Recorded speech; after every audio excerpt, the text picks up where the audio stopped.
Final shughuli ya uzinduzi wa uwanja wa Camp Nou kwa FC Barcelona imemalizika kwa ushindi mnono kweli kweli, ushindi wa magoli 4-0.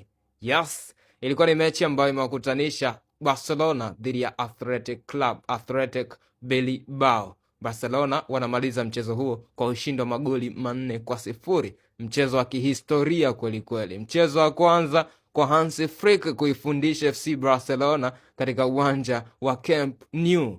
Unajua Barcelona waliacha kutumia huu uwanja ukiwa kwenye marekebisho kwa takriban miaka 2.5.